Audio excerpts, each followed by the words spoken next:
Let's take a look at the end of Unit 1.3 review. So for number 1, it says, identify the number of core and valence electrons for the following elements. So cesium, number 55, is right here. It's in group 1A. That means, because of that 1, that it has 1 valence electron. 1 electron in its outermost shell. So imagine it's got all these different shells, but even in the very outermost one, it just has 1.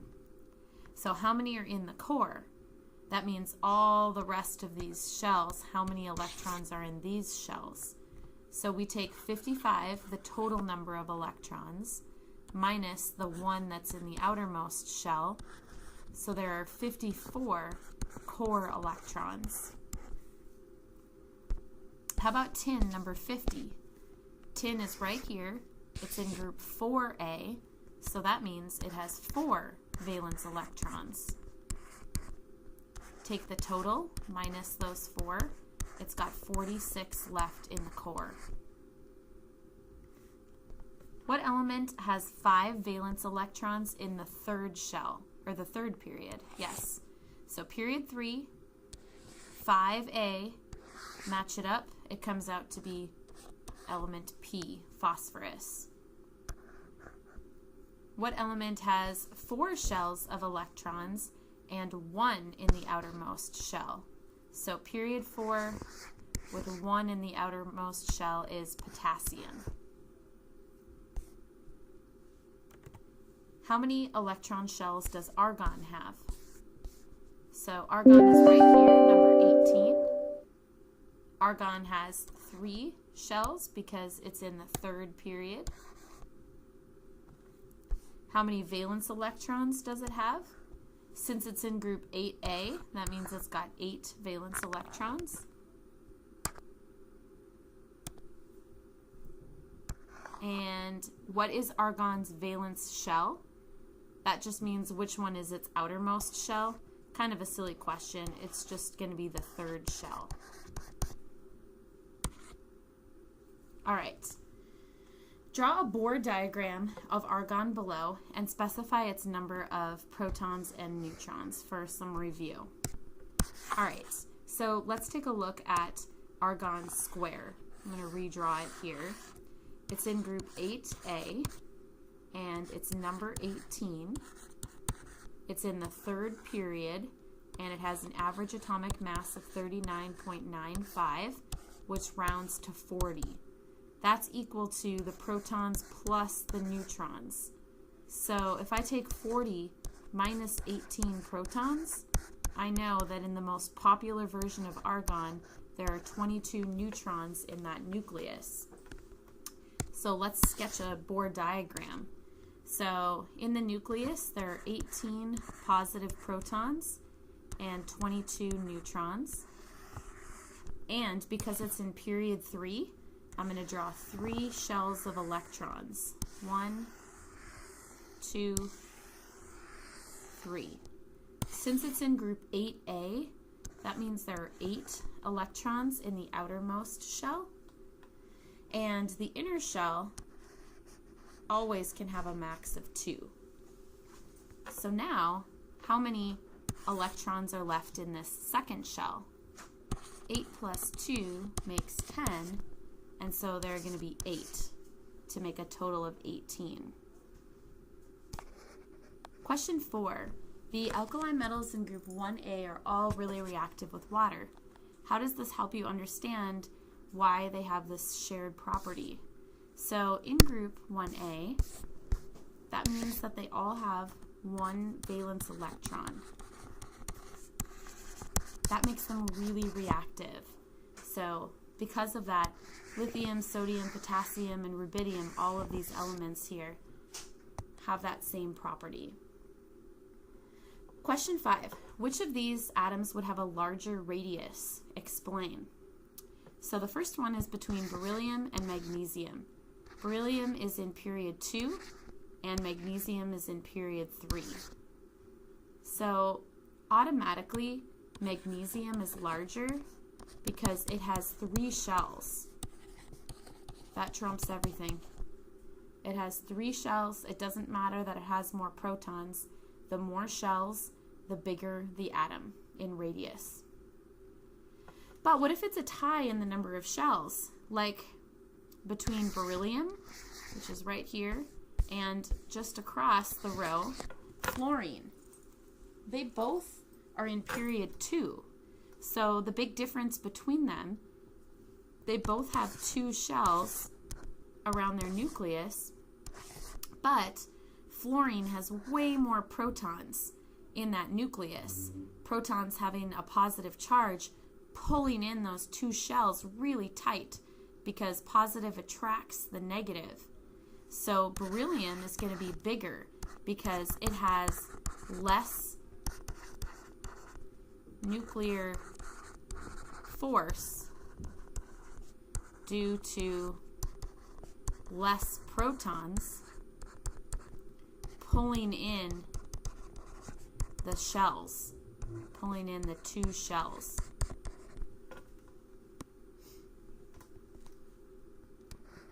Which of the following atoms would have a higher first ionization energy? Well, what the heck does ionization energy mean anyways?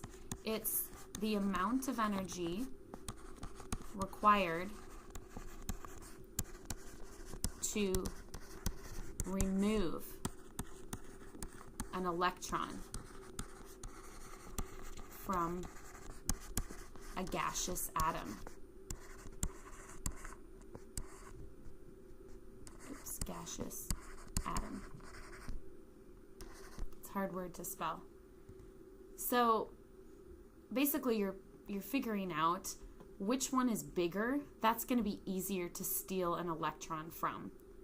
So between beryllium and magnesium, the one that would have a higher ionization energy means it'd be harder to steal one from.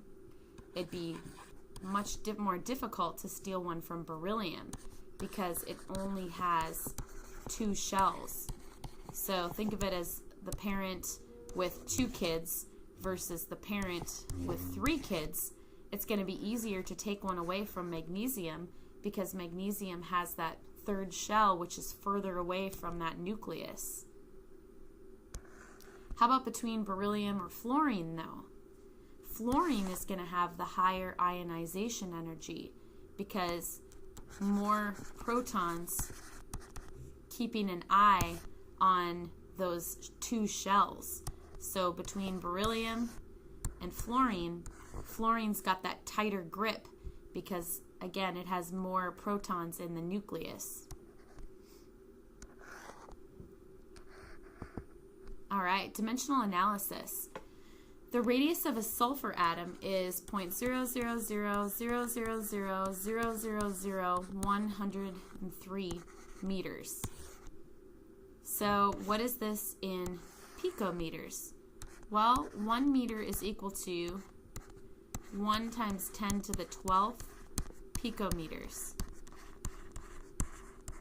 So multiply across, divide by the bottom, and you end up with 103 picometers. Then there's an extra challenge part where it talks about writing out electron configurations. So you do not have to do this part, but if you want to, you're welcome to. So it says there's another trend on the periodic table. Elements are actually grouped with other elements that have the same number of electrons, or the electrons that are in the highest energy subshell. So there are S, P, D, and F subshells that can exist within a shell. And within the subshells, there are orbitals, and that's where electrons live. So, for example, here's a nucleus. The first shell can only have an s orbital. It's called the 1s because it's the first shell. Only 2 electrons, I'm going to draw it as an X, can fit in that first shell. The second shell has an S, a 1 or a 2s because it's in the second shell, and it has a 2p. A p subshell is made of 3 orbitals. So again, 2 electrons per orbital. So a p with 3 circles can actually hold 6 electrons. Third shell gets a little bigger. There's the 3s, which can still only hold 2.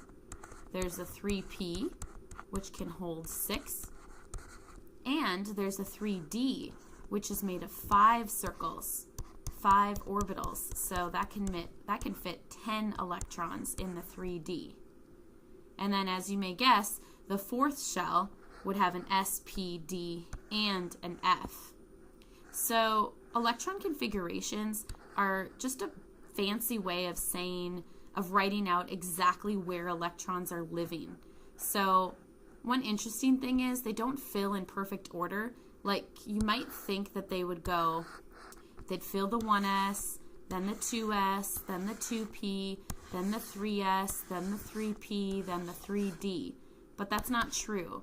They start filling sometimes outer shell electrons, or they would rather be in the 4s than the 3d, is how I'm trying to say that, because the 4s is actually lower in energy.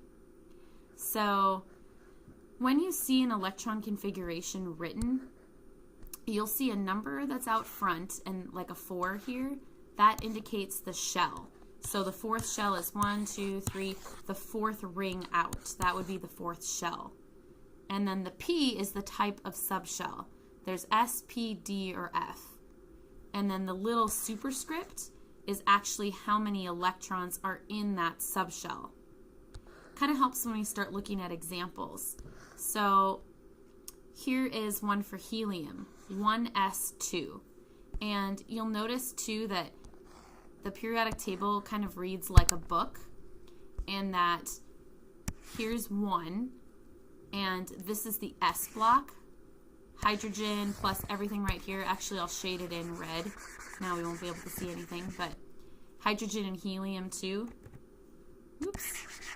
Maybe it doesn't like it when I color horizontally. All of these in red right here are the S block. And if I go back up to my picture, then I won't have to color so much. You can see S block, P block, D block, and F block. So, okay, for writing the configuration for helium, it's just 1s2. That means for helium, there are 2 electrons, and they're both in that 1s subshell. But beryllium has 4 electrons, so 1s2, 2s2, because there are 2 electrons in that second shell as well. And then for nitrogen, nitrogen's in the P block, so 2p, and then if you count over 1, 2, 3, you arrive at nitrogen. So you can literally just read the periodic table left to right like a book, and every time a subshell is filled up, you write it. So let's go to a long configuration like that for iron. So if I go over here on my periodic table, I start at the beginning. I'm going to erase a little bit of this here. So I start with 1s2, and I got to keep going all the way until I get to iron. So 1s2, I'm stopped right here. And then 2s2, I've put 4 electrons in their place. And then 2p, 1, 2, 3, 4, 5, 6, I'm stopped right here because only 6 electrons can fit in the p. And then 3s2, and then 3p6. I'm still not to iron, so I keep going. Then 4s2. And this is where it gets weird. You always skip down a shell for the D block. So 3D, 1, 2, 3, 4, 5, 6 electrons in the 3D for iron. And so that's how we came to that electron configuration. So if you're doing these and checking your work, pause the video and see if you can get these. So carbon would be 1s2, 2s2, 2p2. Notice 2 plus 2 plus 2, that adds to 6 because that's how many electrons carbon has. Magnesium is 1s2, 2s2, 2p6, 3s2. Zinc is 1s2, 2s2, 2p6, 3s2, 3p6, 4s2, 3d10. Zinc's the last one in the 3d. And bromine is 1s2, 2s2, 2p6, 3s2, 3p6, 4s2, 3d10, 4p5. And if you add all these superscripts together, it adds to 35 because bromine is number 35.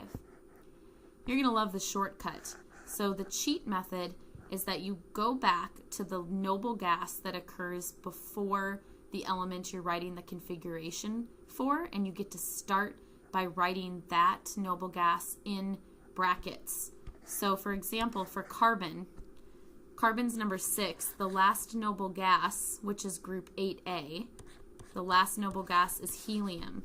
So if I go over here, I get to start with helium, and then I continue on until I get to carbon. So helium, and then 2s2, 2p2. Not a big shortcut for that one. But for magnesium, the last noble gas before magnesium is neon. So you just get to write neon in brackets and then 3s2. And the last noble gas before zinc is argon, number 18. And then it's 4s2, 3d10. And for bromine, the noble gas, it's so close to krypton, but the last noble gas before it is also argon. So we write 4s2, 3d10, 4p5.